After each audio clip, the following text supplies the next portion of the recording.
What's up? I'm Troubleshoot. Welcome back to another video. In this one, it's super niche, but if you're looking for it, then here you have it. In this one, I'll show you how to download a specific version of Windows, whether it's the normal releases, one of the Windows Insider previews, such as Canary, Developer, etc., and do an in-place upgrade, or I assume in-place downgrade as well, to that specific version of Windows from whatever you're on currently. As you probably know, you can download and install an ISO from the Microsoft website, but that's only for the main releases such as the current version of Windows 10 or 11 and certain Windows Insider branches, but we're not able to get down to specific updates and specific versions. That's exactly what I'll show you how to do here, and you'll end up with an ISO you can either do a in-place upgrade with or downgrade, I suppose, and of course you can create a virtual machine from it, etc. It's a normal Windows install ISO file. So instead of heading over to the Microsoft website, in the description down below, you'll find a link to this website here, uupdump.net. Over here, we can go ahead and select a specific version that we're looking for, such as the latest public release, release preview, beta channel, Windows Insider, dev channel, Windows Insider, and finally Canary channel, Windows Insider, to help filter what we have down here. These are just the most recently added builds, but this website has tons and tons. We can even choose from the search bar up here by searching for specific build numbers, choosing certain operating systems here, Windows Server, etc. It's really powerful. Let's go ahead and get the latest Canary build, which is something I did to do an in-place upgrade as Windows Update wasn't showing me the latest Canary version. I'll go ahead and select x64 next to latest Canary channel build, and that should take me straight away to a page that looks something like this, where we can download either an update package or the full release package here. This one will allow us to create an ISO file very simply. When you get to a download, select a language, then click Next, and you'll be presented with a few options. We can trim down whatever we'd like to set up. In my case, I only need Windows Pro, so that's all that will get set up in the installer ISO. The more you have selected, I'm pretty sure the more space it'll take, and the more time it'll take as well. Anyways, I'll click Next here, and we see even more options. As you can see, Windows 11 version 22H2 or later, this build requires using Windows 10 version 2004 or later in order for the ISO to be properly created. Scripts for other platforms will output a broken ISO file, so just keep that in mind. Anyways, we'll select a download method. Usually you'll want download and convert to ISO, so you'll end up with an ISO file. Otherwise, you can choose add additional editions and convert to ISO. I'll leave it as just make an ISO file after downloading. Right below we have conversion options. We can choose to automatically download Windows updates and place them in the ISO file, which is useful to have, but that will add a ton of time to the build time for the ISO. Running component cleanup should result in a cleaner install file, and I think it'll be a bit smaller.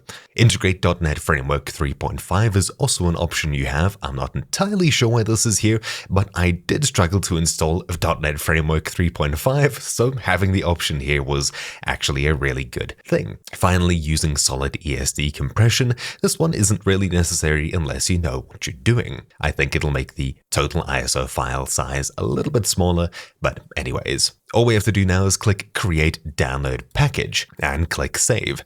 Now, at the very bottom, you'll see these here, which are different files that we just downloaded. We can create a custom Windows ISO on Windows, Linux, and Mac. And even though we have these other files here, we won't be able to do it for Windows 11 version 22H2 and later, as you need Windows 10 2004 or later in order to run these scripts, in order to create the ISO. As you can see also, Windows Converter only. This means that you can only choose these options if you're running it on Windows, otherwise leave these unticked or just know that they won't do anything. Now that we have these file downloaded, I'll simply extract it and open it up. You'll see the three launcher files here, a config file that we can further customize should you choose.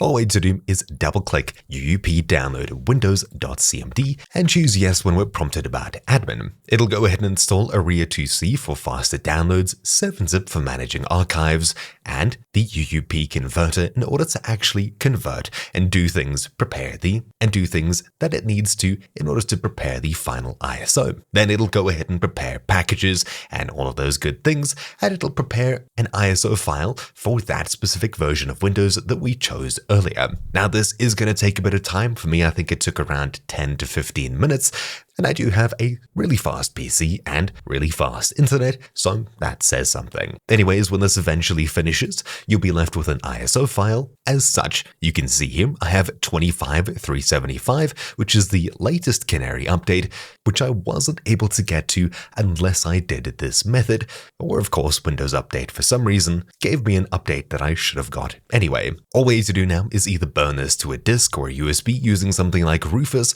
or if you're looking to do an in-place upgrade or downgrade, right-click this ISO, choose Mount, and you'll see it appear as a DVD drive. All we need to do then is open up setup.exe, and after it prepares the setup, downloads updates if necessary, it'll ask us what we want to do. Simply make sure to choose that you are keeping files and programs, and that way you'll do a side grade from one version to another of Windows, which is actually really useful. It'll help fix things in Windows if something's missing or corrupt, and of course, if you're trying to upgrade or downgrade, it'll accomplish that too. Though just a quick note before you do any kind of in-place upgrade, even Microsoft suggests that it's a super important thing to back up all of your important files on the same drive that you have Windows on. So that'll be your documents, desktop, program data folder, app data folder, as well as anything hidden in your user profile, which is C uses your username, such as SSH keys and things like that. Anyways, at this point, you now have your ISO file. You're able to upgrade or downgrade as you see fit,